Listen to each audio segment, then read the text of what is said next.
On your guys' too. Yeah. We're good. Whoa. There we go. So, today we're going to talk about something called a footprint. So, can anybody tell me, Mr. Spears class, if you have anybody that wants to chime in, please get them ready to answer this question. Does anybody know of any places on this planet where you can leave a footprint? A footprint, right there. Make sure you're loud so they can hear. In a forest. In a forest. On where? Where in the forest? Walking trail. Walking trail, absolutely. Yeah, it's fun when you go like to Yosemite and you can see a trail, you see where people have walked. You're like, wow, there's lots of people going that way, but nobody's going that way. And maybe I shouldn't go that way. Right, good. Mr. Spears class, anybody in there have a place they would leave a footprint? Beach. The beach, absolutely. The beach. Mrs. Hooten's class? Snowy places, yeah, like China Peak, right? And if they got some fresh powder, you're gonna get not just a footprint, but like a leg print all the way down, right? Good. Mr. Spears class, anybody else in your class? Nope. One more over here. In a field. Yeah, in the field with mud. Now, the thing about footprints, it's things that you leave behind. That's what a footprint is. But over time, what happens to your footprint on a beach? What happens to your footprint on a beach? It goes away. What happens to your footprint in snow? Goes away. It goes away, right? Footprints we leave on the ground behind us, they go away. But what I want to talk to you right now is about your digital footprint. And people don't understand about this. And it's weird to me because I've learned about this since the beginning of all of this social media coming out, because I learned about it firsthand about what bad things can happen if you post bad things early on, before the big explosion of social media. The digital footprint is anything you do online. Any text, any phone call, any like, any friending, any text message, anything and everything that you post and do and repost, and anything is being watched and recorded by the companies. And it's not illegal. It is absolutely not illegal. People go, well, that can't be true. That's got to be illegal. That's my rights. Well, every time you sign into a phone, you get that 50-page document that says if you want to use iTunes, click accept. Do you accept? Yes. In that, it states anything you do, we can record for our use. Facebook, before you join, is it okay? You click accept. And it says any post you have now belongs to Facebook, and we can use it for any purposes we see fit. Whenever you click accept, you are giving your rights away for them to use whatever you do. Whether it's Twitter, whether it's Facebook, whether it's Snapchat. Even if you put down 30 seconds after you view this, it goes away. It may go away on their phone, unless they take a screenshot of it. But Snapchat keeps everything still. Nothing ever goes away. That's a digital footprint. In the real world, your footprint can be washed away through time. In the digital world, it's like stepping in concrete. It solidifies and is stuck there. What kind of footprints are you leaving? That's what I want to talk to you about today. That's your digital footprint. So today's essential question, you can see on your screen, it's coming across. Today's essential question is, what is your digital footprint and what does yours convey? Does anybody know what the word convey means? Okay, I'm going to ask Hooten's class right over there. Make sure you're nice and loud so we can hear you. Convey means it conveys like what kind of message does it send about you? Absolutely. Convey is when somebody takes a quick glance at your profile, what is that telling them about you? So you don't get to tell them anything. It's what your profile tells about you. That's what convey means. It means what does an image say about you without you being able to explain it? What does your digital footprint convey? What kind of person would somebody think you are if they scrolled through your Instagram, if they scrolled through your Facebook without you there to defend it? What kind of person would you look like based on your digital footprint?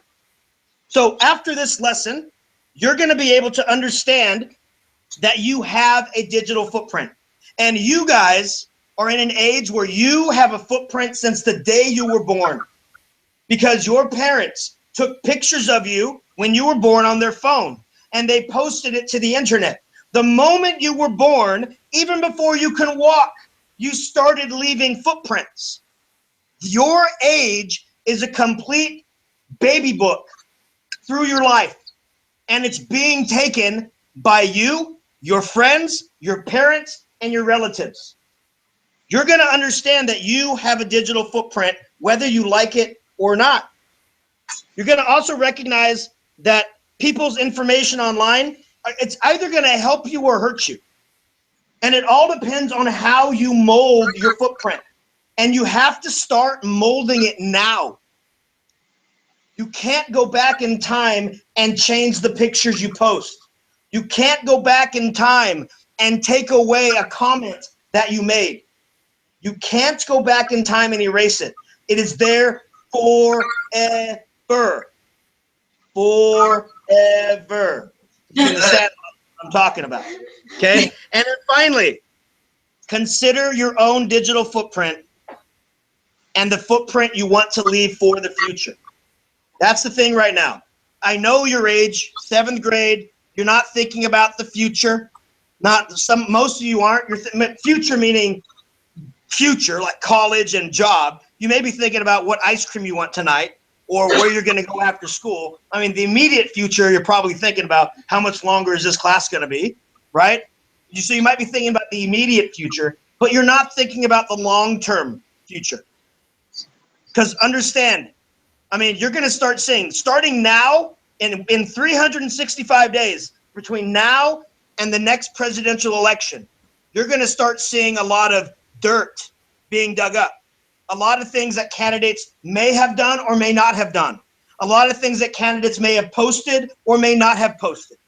You're going to be hearing about things they may have done in college, and it probably doesn't even matter, but it's still going to be dug up. If you, in the future, decide to run for something important, like a political office, they're not going to care if you posted something in 7th grade. All they care is that you posted it. They're not going to say that they posted this in 7th grade. All they're going to say is they posted this. They don't have to give the rest of the information. You have to start looking at what you're posting and replying and retweeting and do all these things. You have to start second guessing what you're going to leave behind. Too many of us just go, oh, I like that. Oh, this. I'm going to respond to that without really thinking what's going to happen or how can that be taken in another context. We have this immediate need of posting and responding without thinking, wait a minute, did I really say that? Uh-oh. We have to start thinking about the things that we post because it's not confined to a single room. It's being broadcast to an entire world, not just your close friends, not just your family, the entire world. And you have to understand this. And that's a lot of weight to put on your shoulders as a 7th grader. But I want you all to be prepared for the world that you're living in. You are living one of the greatest, highest informational ages in the entire world, right? It used to be that, you know, if the higher powers wanted to keep people down, they would hold education from them. They would keep people dumb. They'd keep information away from them so they couldn't quite grasp what the world really was. Now is the complete opposite. You can now get every piece of information from every place in the entire world at your fingertips. So no longer is information holding you down. It is now lifting you up. But the information you start putting out can start bringing you down. You have to start understanding that because we care about you. We're not doing it to scare you. We're doing it to prepare you so that you can understand the world that you are truly living in. So let's take a quick poll. So on your computer, answer these few questions. Okay, so go ahead and answer these questions on your computer. And all you do, so on your computer, if you look on your own screen, you have questions. So answer those questions. And in the bottom right, you're going to hit send when you're done with the question. And you can see on my screen that it's starting to be populated, right? So I have 76% so far of you who have answered have said that yes, you have sent a text message, or you've commented to somebody online, or you've used a photo sharing app. Okay? If I asked this question 10 years ago, the complete opposite would be the truth. Okay? Messages and photos and all of these things didn't exist back then. Email was probably the highest technology 10 years ago. Okay? The cellular signals, the phones, the power, the resolution of pictures wasn't even powerful enough to send across. Wasn't even worth it. But now you have a complete digital library at your fingertips at every moment. There are more photos taken every hour than were taken from 1950 to the beginning of time. Every hour, there are more photos taken every single hour than from 1950 till the beginning of time. Understand that. That is the digital footprint, not only of you, but of the human race now. Okay? What about this question? Have you ever created a profile online? This not only includes Facebook and Twitter, but it also includes a Microsoft handle for the Xbox. It also includes a PlayStation handle for the PlayStation Network. Those are also included. Don't think that because you don't have a Facebook profile that you don't have a digital footprint. Don't think that Microsoft isn't collecting data on you on the games that you're playing, how long you're playing them, which DLCs you're downloading. Don't think they are not collecting all that data on you. They are. They want to find out what you do and what you play and how long, so they can directly say, hey, if you like that game, how about this game? They are collecting everything on you. And on Friday, I'm also going to show you how not only are they collecting your data on what you're playing and what you're doing, but everything you speak into the microphone to other people are also being recorded and archived. Everything. I'm just saying, I will show you for a fact how this is happening on Friday. Have you ever Googled your own name? That means you go to Google and you type in your name and see what pops up. Have you ever Googled your own name? Yep. Now, I'll tell you, there are some teachers on campus that I've asked, hey, Google your name. They're like, I'm hardly ever online. I'm not on there. And they Google their name, and guess what pops up? Boom, their picture. Why? Because somebody at this school took their picture and posted it online. Did they leave that footprint? Somebody else did. You don't always leave the footprint about you. Other people leave footprints about you. Okay, so understand, look on your screen. It's important to understand that every single thing you do leaves an online record. Even companies that say, don't worry, it'll disappear after 15 seconds. No, it won't. No, absolutely false. It may disappear from the app. It doesn't disappear from the archive. Every picture you take, even if you don't post it, gets uploaded to the cloud. If you have an Apple account, it uploads it to your iCloud account. If you have a Google account, it uploads it to the Google Photo account. Every photo you take on your phone, no matter if you send it somewhere else, it's automatically being uploaded to the cloud. And do you guys know where the cloud is? No, you don't. It's everywhere. And those clouds can be hacked. There are people around the world. It's not the United States, not just the United States that we live in. We live in a global world where there's nefarious people out there. People that only want to do harm, take people's money, and they don't care about how they do it. And last year, somebody hacked into the iCloud, the Apple cloud, stole a whole bunch of personal photos from a lot of high-ranking people, a lot of high-profile people, and said, if you don't give us money, we're releasing these to the public. Okay, that's called blackmail, and that happens every single day. And they thought those photos were private. They thought those photos were only on their device. Every photo you take is uploaded somewhere. every photo you take.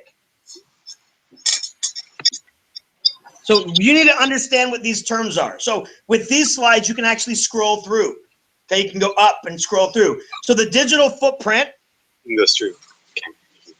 You can do is it. all the information about any person online, either posted by you, and here's the big kicker, or by other people. It doesn't have to be a photo you're taking. It could be a photo someone next to you is taking of you. And let me tell you why this is important to understand. I know you all go out over the weekend and sometimes you do dumb things. I know you all go out over the weekend and your friends are taking pictures of you doing dumb things. I know this. Or they take pictures of you doing something not dumb, but then leave a comment saying, oh, this was dumb. Let me give you an example. Okay, we have a brand new puppy at our house, and I love playing with him. And he's a very athletic dog, and he loves running around. He loves, pulling on the rope. He loves playing football with me, and I'll be in there and I'll be grabbing the football out of his mouth, right? But if I grab the football and I pull it away, if you take a picture at that exact moment, Mr. Spears class, I'm pulling my hand away like it's up in the air. At that exact moment, it looks like, if you take a picture right there, it doesn't look like I'm pulling the fist away. What does it look like? I'm bringing it down. And if my wife took that picture and she jokingly put it on Instagram and said, ha, ha, ha, there's my husband hitting our dog again, as a joke, and then her friends go, I knew he was like that. He's a dog beater, ha, ha, ha, ha, as a joke. And then they like it, and then it goes out to their friends, and then they like it, and it goes out to their friends. And now maybe down the road, one of their friends' is one of your parents. And your parents go, wait a minute, I've seen that guy before. Hey, come here, who's that guy? Oh, he's a teacher on campus. What? They call the principal and say, do you know you have a dog beater on your campus? I just saw a picture of one of your teachers hitting their dog. If he'll hit a defenseless little puppy, what is he doing to our kids in his classroom? And they would call me in, and something innocent, something as a joke, something that has nothing even close to what I would do to my dog has now been snowballed into a huge mess because somebody I was close to decided to take a picture of me and make a joke out of it. The great thing about my wife is she always says, is this okay to post? Is this image okay to post? Because she knows that I'm a teacher. She knows that when things get out there, it can be misconstrued. It can be conveyed incorrectly. She knows this. So she asks me every time before she posts anything, is this okay to post? Do your friends give you that courtesy? Do your friends say, is this image okay to post? Is this comment okay to attach? If they don't, they are taking away your rights. If they don't, they are not giving you the friendship that you deserve. That is your footprint. That is your right to manage it any way that you want. And if you allow your friends to take pictures of you and post whatever they want, whenever they want, with every comment that they want, that is not good for you. And I guarantee you, nobody thinks twice about it. Not because they're mean, but because they don't understand. They don't know how something can be taken in the wrong context. They don't know how something as a joke can snowball into something even larger. There's a huge problem going on at the high school level where people are doing this to other people, and it gets pushed around to the school. And now the athletic code of conduct says you are now no longer allowed to play in that sport because that is called bullying. Even if you didn't even create the post, if you just pushed it along by pressing like, you are now part of the bullying, and it's not being tolerated. And very nice students that I know that don't in the real world have a nefarious bone in their body, that are not mean, they are getting pulled into situations because they are being part of the link in that chain. Understand, it's not you that only leaves your footprint. It's everybody that surrounds you. Do your friends give you the courtesy of allowing you to mold your footprint the way that you want?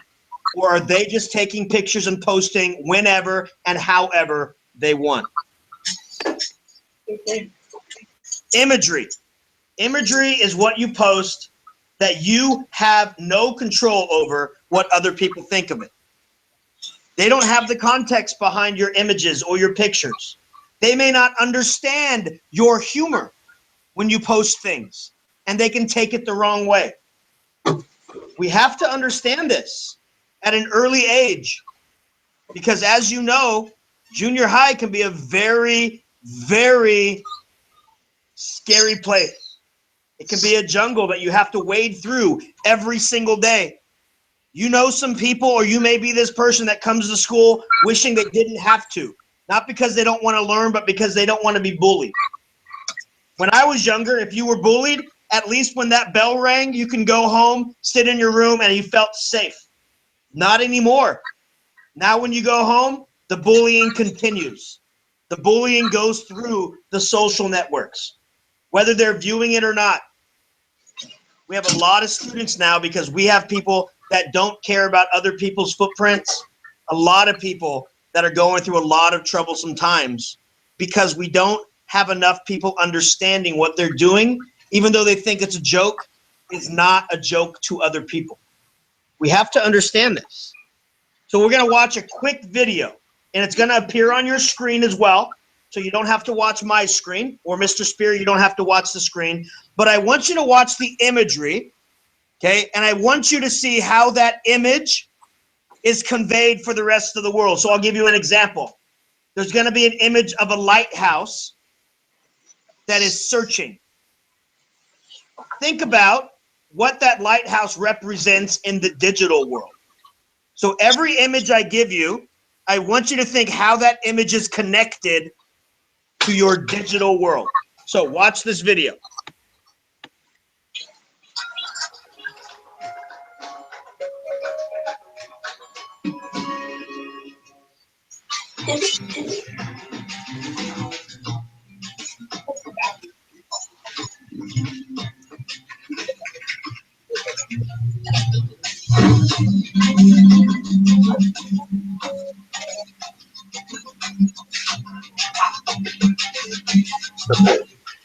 We so lucky.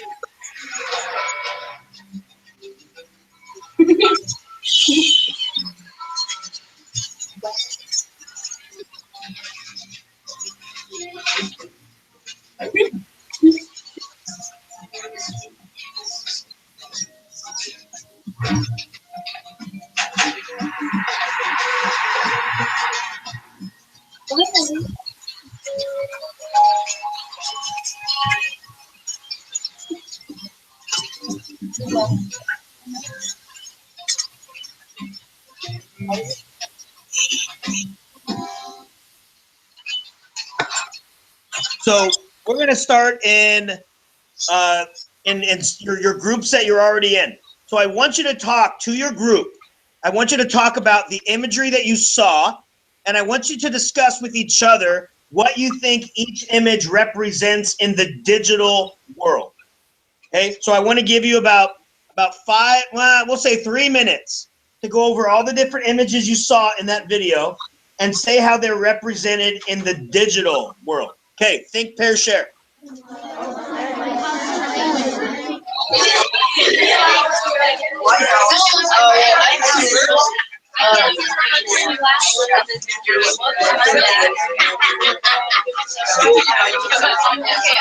don't like how well the screen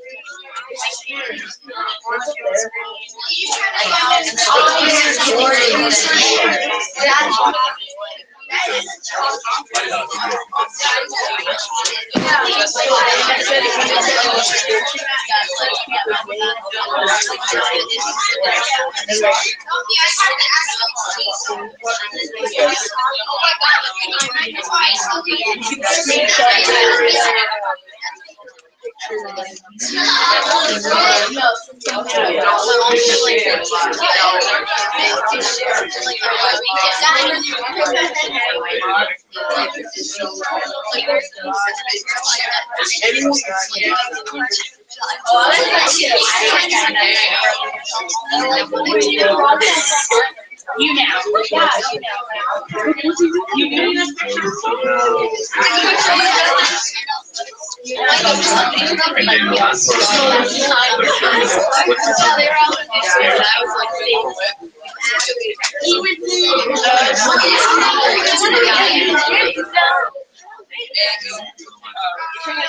And 1 minute.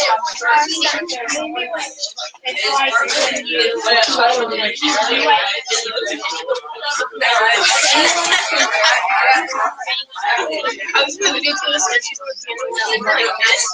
I think there were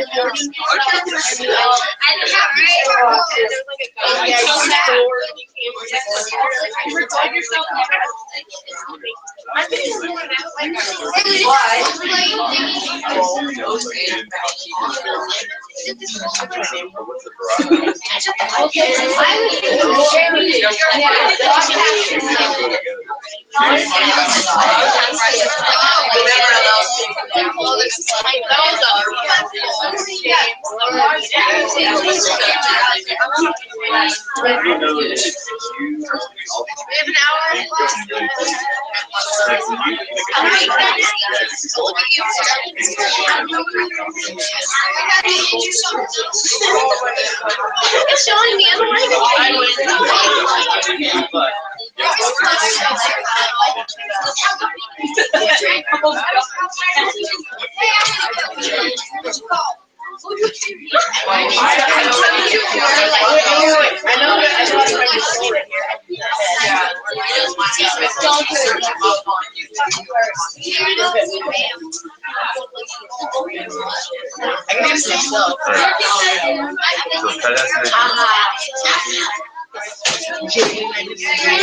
Camille, it's gonna footprint in your media.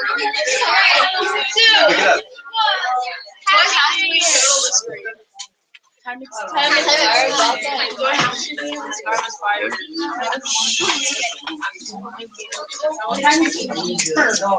Michael, you got some good answers? Don't bring over good stuff.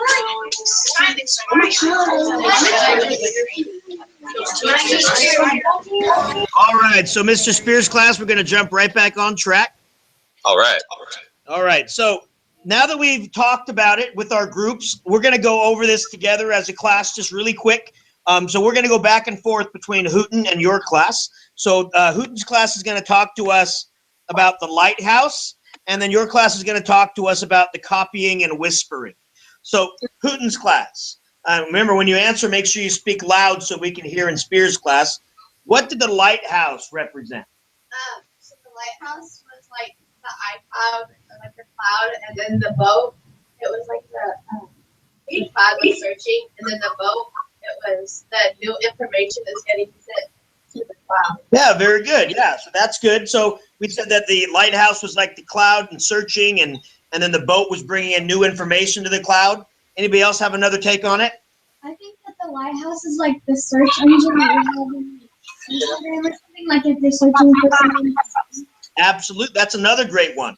Another great one is that the lighthouse is like a search engine, like Google, and anybody can search, right? And the thing is, the ocean is vast, right? And you think because it's so vast that yours stuff doesn't matter. But, you know, hopefully in the world you become an important person, an important contributor to this world, and people will start thinking every post that you did mattered. So you have to start thinking the posts that you do now are very important. Okay, Mr. Spears' class. Copying and whispering. Is anybody in your class going to help us out with what the copies and whispering mean? It means gossiping and sharing messages with each other and spreading information. Absolutely. And what that means is anything that you post, especially with the screenshots that you can take of anything, and the retweeting or the reposting, anything you post, even if you have your account locked down, right? If you have your Facebook account locked down only to your friends, that stuff can still be copied and pasted somewhere else. They don't need your permission. And the problem with this is this. I know students your age, I've been doing this for a while, especially since the advent of all this social media popping out. You play a game called How Many Followers Do I Have? Or How Many Friends Do I Have? And if you have if your parents say you can only do Facebook if you lock your things down to private, well, the only people that can see your stuff is your friends. And if you let anybody be your friend because you're playing the game, I'm going to have as many friends as I can, you're not private. You don't know these people. You don't know what they're doing with your posts. You don't know if they say who they are is who they actually are. We have to stop trying to play this game of outdoing how many friends and followers each of our people have, and we got to start cutting the fat. You got to go home today and you got to go through your friends list and cut everybody out you don't know who it is. You got to go through your friend list and your followers list and cut anybody out you don't know who it is. Because they can leave comments on your things that will just completely put your post on its head. They can put comments that are completely fake and not true, and you're not there to defend them. You need to stop accepting friendships with people you don't know. You need to start cutting it down to only your real friends and your family. You cannot play the game, how many friends do I have, compared to how many friends you have. That has got to stop, because it stops allowing you to be protected. And we don't think about stuff like that. All of my social media that I have is locked down. And there's not one person that I'm friends with on Facebook that I don't know personally. There's not one person that I have on my Twitter account that I have not met face to face. You have got to stop accepting friendships and followers of people you don't know. It has to stop because of the copying and whispering. Putin's class, what about the stadium or the Jumbotron, the stadium?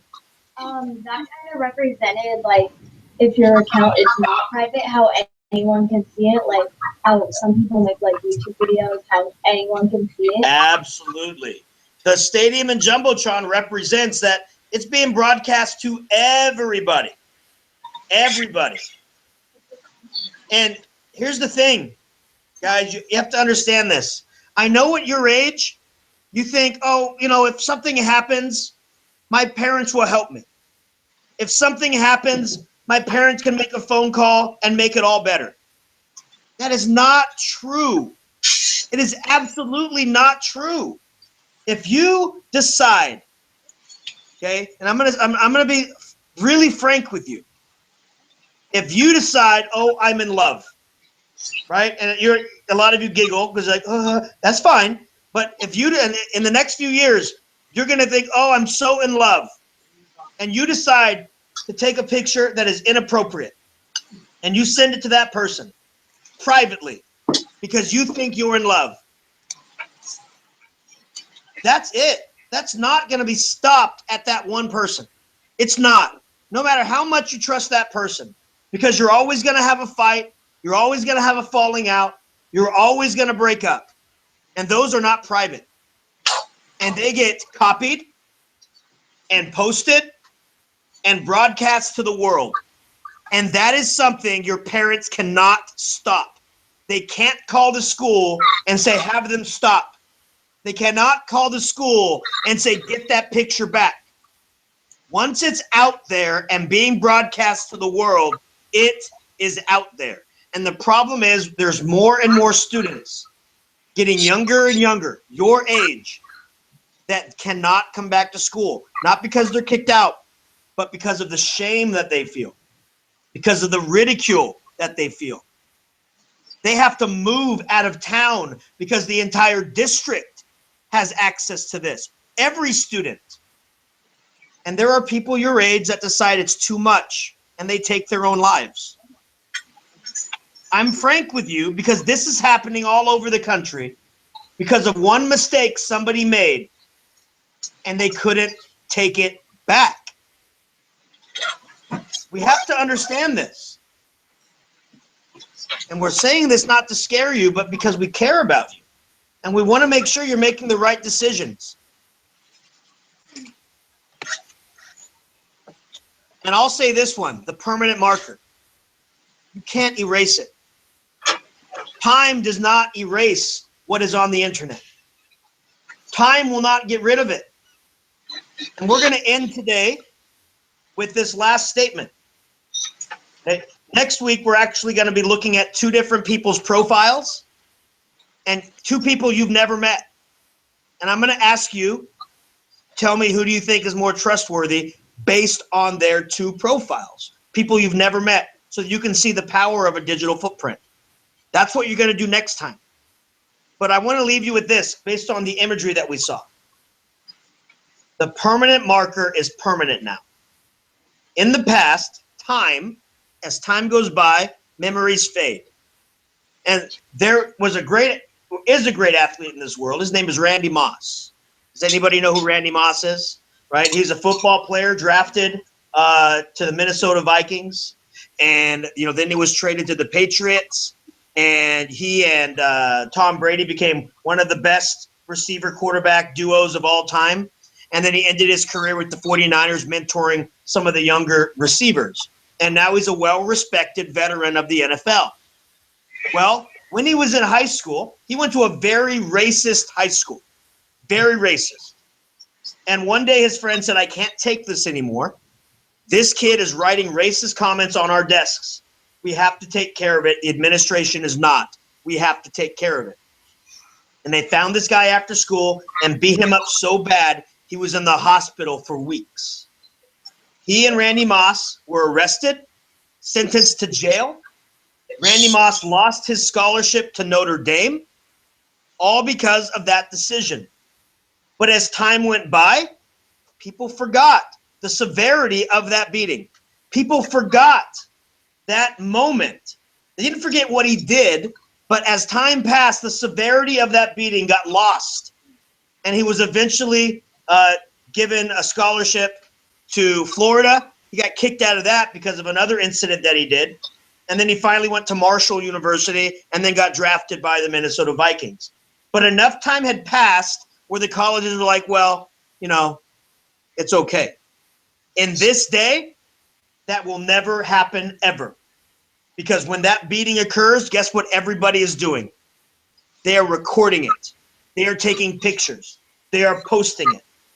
And every time that he would be up for a scholarship, guess what would be posted on the news? That video. Guess what would be posted online? Those pictures. They would make sure that memory never faded. In this day and age, there would be no Randy Moss. He would be stuck in his normal town of Rand with everybody else and feel like what I could have been and what I am now. In this day and age, there would be no Randy Moss. In this day and age, what you do now, even before you become an adult, will affect you when you are an adult. 90% of all colleges, when they look at your application, they now look at all of your social media profiles, all of them. Because we all know when you put in an application for a job or a school, you're putting your best foot forward. They want to see who you are behind the scenes. Who are you when you're with your friends? Who are you behind the scenes? What kind of person are you truly? Not just who you are on a piece of paper that you want to look good. Jobs are doing the same thing. And I'll tell you right now, us teachers, we're not immune to that either. The school district just came out with new rules of what teachers can and can't do on social media. They just came out with new rules of what teachers can and can't post on social media, not just at school, but in their own personal lives as well, because they know what you do in your personal life can trickle back into your educational and job life. That's the way the world is going. But the beautiful thing about this is you are in at the ground level. You are at a place where you can cultivate and mold and make a beautiful digital footprint. And I say beautiful because it is a part of you. It is who you are going to be viewed as before somebody truly meets you. You have the opportunity to make your digital footprint the best possible footprint you possibly can. And the problem is, a lot of students don't get this. A lot of students aren't exposed to this kind of information. A lot of parents like to protect their kids from the way the world works. I think you need to be told bluntly how devastating a bad footprint can be to the rest of your entire life, but how awesome a good footprint can be to the rest of your life. And you get to make that decision right now. You get to make the decision of how your social media is going to reflect who you truly are, of how those posts you make are going to make you look good and better, about how those comments you make are going to mold you into a great person. We have to start learning that even though we do have freedom of speech, there are a time and a place for your comments. There's a time and a place for your opinions. There's so many times that I hold back on my opinions online because I don't need somebody that I don't know to try and pick a fight with me. I'm not going to let somebody else out there that I don't know tarnish my footprint. When we come back, we're going to look at two people's footprints and how they try to mold their footprint and how other people try and break it down and how you view them based upon that. Okay? So that's what we're going to do on Friday. So we're going to go ahead and end this conversation. Mr. Spears class, we're going to end it right now. Thank you so much for joining us today. Mr. Spears class, give us a big, loud yeah to Mrs. Hooten's class. Too much for you? Class, give them a big yell back. Yeah! All right. Now, I do want to tell you that I've been doing this in a lot of different classes, not only at this school, but a lot of schools around the Valley and a lot of schools around California. And I want to say that you guys have been some of the best students that I've had because you're truly listening, you're participating very well, and I really appreciate how you were quiet so that Mr. Spears class can hear. And Mr. Spears class, I really, truly appreciate how great your students were in interacting with us as well. So I can't wait till Friday and do this again. Thank you very much, everybody. You guys go ahead. Thank you, Mr. Martinez. See you on Friday. Thank you.